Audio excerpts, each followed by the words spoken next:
Hi hello friends, ಎಲ್ರಿಗೂ ನಮಸ್ಕಾರ. ಎಲ್ಲರೂ ಹೇಗಿದ್ದೀರಾ? Welcome back to my channel. So ನಿಮ್ಗೆ ಆಲ್ರೆಡಿ ತಮ್ಲೇನ್ ನೋಡಿದ ತಕ್ಷಣ ಗೊತ್ತಾಗ್ಬಿಟ್ಟಿರುತ್ತೆ ಇದು ಸೀಮಂತದ ವ್ಲಾಗು ಅಂತ ಹೇಳ್ಬಿಟ್ಟು. ರಾತ್ರಿ ನಮ್ಮ ಮನೆಯವರು ಮತ್ತು ನಮ್ಮ ಚೇತು ಇಬ್ಬರು ನೋಡಿ ಈ ಥರ ಬಲೂನಿಂದ ಡೆಕೋರೇಷನ್ ಮಾಡಿದರು. ಅಷ್ಟೊಂದು ಗ್ರ್ಯಾಂಡಾಗೇನಿಲ್ಲ, ಸಿಂಪಲ್ಲಾಗಿಯೇ ಈ ಥರ ಮಾಡ್ಕೊಂಡಿದ್ವಿ.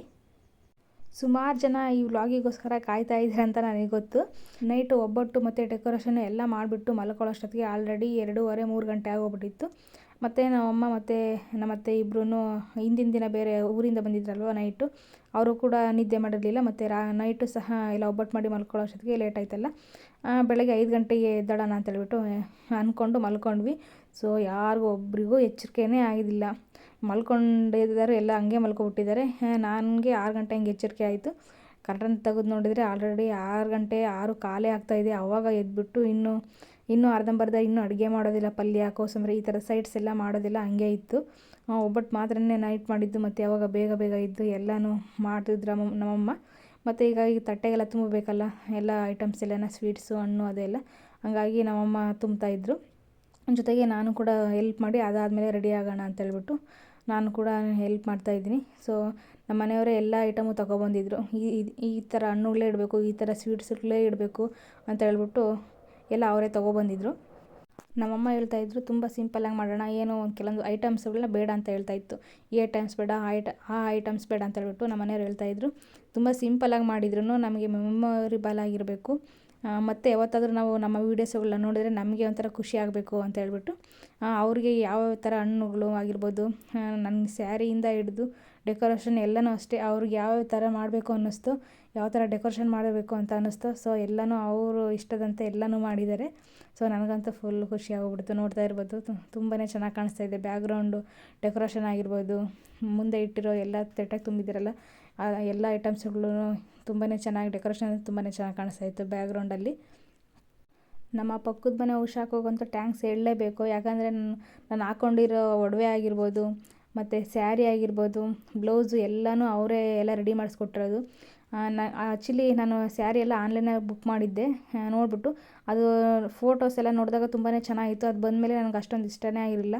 ಮತ್ತು ಅದನ್ನು ರಿಟರ್ನ್ ಮಾಡಿಬಿಟ್ಟು ಇದು ಅವ್ರಿಗೆ ಹೇಳಿದೆ ಚೆನ್ನಾಗಿರಲಿಲ್ಲ ಅಂತ ಹೇಳ್ಬಿಟ್ಟು. ಮತ್ತು ಅವರೇ ಹೋಗ್ಬಿಟ್ಟು ಮಗ್ಗನೆಯ ಹತ್ರ ನೋಡಿ ಎಲ್ಲ ಫೋಟೋಸ್ ಎಲ್ಲ ವಾಟ್ಸಪ್ಪಲ್ಲಿ ಸೆಂಡ್ ಮಾಡಿಬಿಟ್ಟು ನಾನು ಮೊಬೈಲಲ್ಲೇ ಸೆಲೆಕ್ಟ್ ಮಾಡಿ ಅವರೇ ತೊಗೊಬಂದಿದ್ದು. ತುಂಬಾ ಚೆನ್ನಾಗಿತ್ತು ಸ್ಯಾರಿ ಅಂತ, ನನಗಂತೂ ಫುಲ್ ಇಷ್ಟ ಆಗೋಗಿತ್ತು. ಮತ್ತು ಸೊಂಟದ ಪಟ್ಟಿ ಆಗಿರ್ಬೋದು, ಮತ್ತು ಬ್ಲೌಸು ಸಹ ಅವರೇ ಹೊಲಿಸಿ ಸ್ಟಿಚ್ ಮಾಡಿಸಿ ಅವರೇ ತೊಗೊಬಂದು ಕೊಟ್ಟಿದ್ದಾರೆ. ಬ್ಯಾಂಗಲ್ಸು ಎಲ್ಲನೂ ಅಷ್ಟೇ.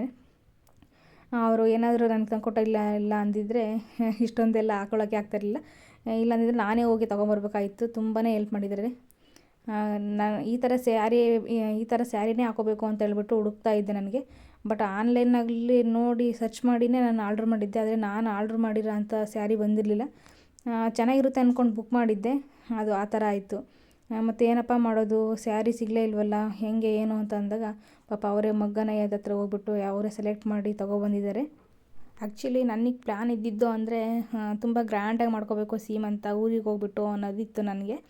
ಸೊ ನಾವು ಡಾಕ್ಟ್ರನ್ನ ಕೇಳಿದಾಗ ಈ ಥರ ಊರಿಗೆ ಹೋಗ್ಬೋದಾ, ಜರ್ನಿ ಮಾಡ್ಬೋದಾ ಅಂತ ಕೇಳಿದಾಗ ಡಾಕ್ಟ್ರು ಅಷ್ಟೊಂದು ಲಾಂಗ್ ಜರ್ನಿ ಬೇಡ ಅಂತ ಹೇಳಿದ್ರು. ಸೊ ಡಾಕ್ಟ್ರೇ ಜರ್ನಿ ಬೇಡ ಅಂತ ಹೇಳಿದಾಗ ನಾವು ಹೆಂಗೆ ಅಷ್ಟು ಲಾಂಗ್ ರೂಟ್ ಹೋಗೋಕ್ಕಾಗುತ್ತೆ ಅಂತ ಹೇಳ್ಬಿಟ್ಟು ಸೀಮಂತನೇ ಬೇಡ ಬಿಡು ಅಂತ ಹೇಳ್ಬಿಟ್ಟು ಸುಮ್ಮನಾಗ್ಬಿಟ್ಟಿದ್ದೆ ನಾನು. ತಿರ್ಗಿ ಆಮೇಲೆ ಕೊನೆ ಮೂಮೆಂಟಲ್ಲಿ ಇನ್ನೇನು 9 ತಿಂಗ್ಳಿಗೆ ಬೀಳ್ತಾ ಇದೆ ಅನ್ನೋ ಟೈಮಲ್ಲಿ ಆವಾಗ ಫಿಕ್ಸ್ ಮಾಡಿದ್ದು, ಸಿಂಪಲ್ಲಾಗಾದರೂ ಪರವಾಗಿಲ್ಲ ಮಾಡೋಣ, ಇದು ಮತ್ತೆ ಈ ದಿನಗಳು ಬರೋದಿಲ್ಲ, ಯಾವಾಗ ಏನು ಸಿಗುತ್ತೋ ಅದನ್ನು ತೃಪ್ತಿಯಾಗಿ ಅನುಭವಿಸ್ಬೇಕು ಅಂತ ಹೇಳ್ಬಿಟ್ಟು. ಸೊ ಸಿಂಪಲ್ಲಾಗಾದರೂ ಪರವಾಗಿಲ್ಲ, ಮೆಮೊರಿಬಲ್ ಆಗಿರೋ ಥರ ಮಾಡ್ಕೋಬೇಕು ಅಂತ ಹೇಳ್ಬಿಟ್ಟು ಡೇಟು ಎಲ್ಲ ಫಿಕ್ಸ್ ಮಾಡಿ ಸಡನ್ನಾಗಿ ಮಾಡಿದ್ದಂಥದ್ದು. ಸೊ ಊರಿಂದ ಯಾರನ್ನೂ ಕರೆದಿರಲಿಲ್ಲ. ನಾವಿರೋ ಏರಿಯಾದಲ್ಲಿ ಯಾರ್ಯಾರು ರಿಲೇಷನ್ ಇದ್ದಾರೋ ಅವ್ರನ್ನ ಮಾತ್ರನೇ ಕರೆದಿದ್ದು. ಸೊ ಸಿಂಪಲ್ಲಾಗಾದರೂ ತುಂಬಾ ಚೆನ್ನಾಗಾಯಿತು. ಬೆಳಗ್ಗೆ ಏನೋ ಅಷ್ಟೊಂದು ಜನ ಬಂದಿರಲಿಲ್ಲ. ಶಾಸ್ತ್ರಕ್ಕೆ ಎಷ್ಟು ಜನ ಬೇಕೋ ಅಷ್ಟು ಜನ ಮಾತ್ರ ಇದ್ದರು. ಎಲ್ಲ ಅಂದರೆ ವೀಕೆಂಡಲ್ಲಿ ಇಟ್ಕೊಂಡಿದ್ದಿದ್ರೆ ಫಂಕ್ಷನ್ನು ತುಂಬ ಜನ ಬರ್ತಾಯಿದ್ರು, ಎಲ್ಲ ಲೀವ್ ಇರ್ತಾಯಿತ್ತಲ್ಲ ಹಂಗಾಗಿ. ಸೊ ನಮಗೆ 500 ಡೇಟ್ ಕೊಟ್ಟಿದ್ದು ಶುಕ್ರವಾರ ಕೊಟ್ಟಿದ್ದರು. ಅಂದರೆ ನನ್ನ ಹೆಸರು ಬಲಕ್ಕೆ ಆ ದಿನವೇ ಬಂದಿದ್ದು, ಹಂಗಾಗಿ ಶುಕ್ರವಾರನೇ ಇಟ್ಕೊಂಡಿದ್ವಿ.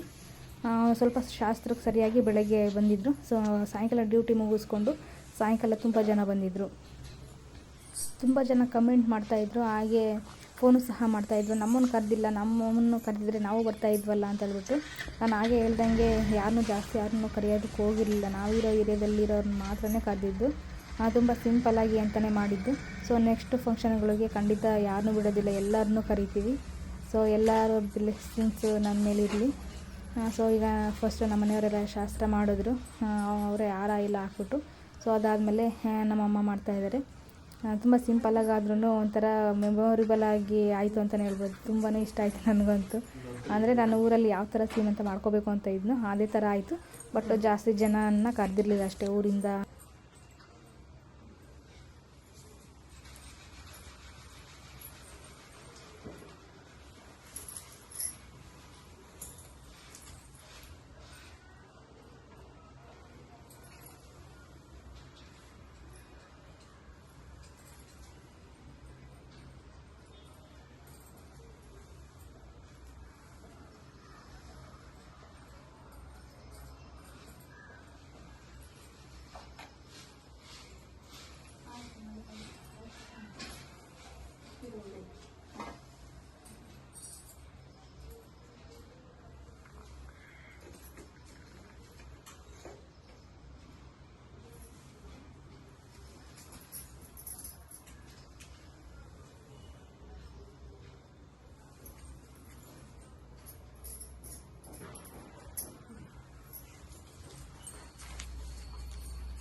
ಜಾಸ್ತಿ ಎಲ್ಲ ವೀಡಿಯೋಸ್ ಎಲ್ಲ ಮಾಡೋದಕ್ಕಾಗಿರಲಿಲ್ಲ. ಒಬ್ಬೊಬ್ಬರು ನನ್ನ ಕೆಲಸದಲ್ಲಿ ಬ್ಯುಸಿಯಾಗಿದ್ದರು. ನಮ್ಮ ಚೇತು, ನಮ್ಮ ಮನೆಯವರು ಎಲ್ಲರೂ. ಮತ್ತು ನನಗಂತೂ ವೀಡಿಯೋ ಮಾಡೋದಕ್ಕಂತೂ ಆಗಲೇ ಇಲ್ಲ. ಸೊ ಹಂಗಾಗಿ ಎಷ್ಟು ವೀಡಿಯೋಸುಗಳನ್ನ ಮಾಡ್ಕೊಂಡಿದ್ವೋ ಅವನ್ನೇ ಎಡಿಟ್ ಮಾಡಿ ಶೇರ್ ಮಾಡ್ತಾಯಿದ್ದೀನಿ. ಸೊ ಲಾಸ್ಟಲ್ಲಿ ಶಾಸ್ತ್ರ ಎಲ್ಲ ಮುಗ್ದಾಗಿದ್ದ ನಂತರ ಲಾಸ್ಟಲ್ಲಿ ಆರತಿ ಎಲ್ಲ ಬೆಳಗ್ಬಿಟ್ಟು, ಸೊ ಈಗ ಮಡ್ಲು ಕೂಡ ತುಂಬಿದ್ರಲ್ವ, ಅದನ್ನು ತೊಗೊಂಡು ದೇವ್ರ ಮುಂದಕ್ಕೆ ಇಡ್ತಾಯಿದ್ದೀನಿ. ದೇವ್ರ ಮುಂದಕ್ಕೆ ಇಟ್ಬಿಟ್ಟು ಕೈ ಮುಗಿದು ಅಷ್ಟೇ. ಇನ್ನು ನಾನು ಆಲ್ರೆಡಿ ಫಸ್ಟ್ಗೆ ನಾನೇ ಊಟ ಮಾಡಿಬಿಟ್ಟು ಆಮೇಲೆ ಶಾಸ್ತ್ರಕ್ಕೆ ಕೂತ್ಕೊಂಡಿದ್ದೆ. ಸೊ ಎಲ್ರಿಗೂ ಊಟಕ್ಕೆ ಇಟ್ಟಿದ್ರು. ಈಗ ಎಲ್ಲರೂ ಅವ್ರವ್ರ ಮನೆಗೆ ಹೋಗ್ತೀವಿ ಅಂತ ಹೇಳ್ಬಿಟ್ಟು ಎಲ್ಲರೂ ಹೊರಟರು. ಮತ್ತು ಸೀಮಂತ ಎಲ್ಲ ಮುಗ್ದಿದ್ದ ನಂತರ ಒಂದಷ್ಟು ರೀಲ್ಸ್ಗಳೆಲ್ಲ ಮಾಡ್ಕೊಂಡಿದ್ವಿ. ಸೊ ಮುಂಚೆನೇ ನಾನು ಅಂದ್ಕೊಂಡಿದ್ದೆ ಈ ರೀಲ್ಸ್ ಮಾಡಬೇಕು, ಈ ಥರ ಎಲ್ಲ ರೀಲ್ಸ್ ಮಾಡಬೇಕು ಅಂತ ಹೇಳ್ಬಿಟ್ಟು. ಸೊ ಅವನ್ನೆಲ್ಲ ರೀಲ್ಸ್ ಎಲ್ಲ ಮಾಡಿಬಿಟ್ಟು ನೋಡಿ ಇದು ಒಂದು ಹಾಕಿದ್ದೀನಿ. ಮತ್ತು ನಾನು ಇನ್ಸ್ಟಾಗ್ರಾಮ್ಗೆಲ್ಲ ಹಾಕಿದ್ದೀನಿ, ಪೂಜಾ ಕೋಟೆನಾಡು ಅಂತ ಹೇಳ್ಬಿಟ್ಟು. ಅಲ್ಲೂ ಕೂಡ ನೀವು ಫಾಲೋ ಮಾಡ್ಬೋದು. ಸೊ ಈ ವ್ಲಾಗ್ ಇಷ್ಟ ಆಗಿತ್ತು. Thanks for watching.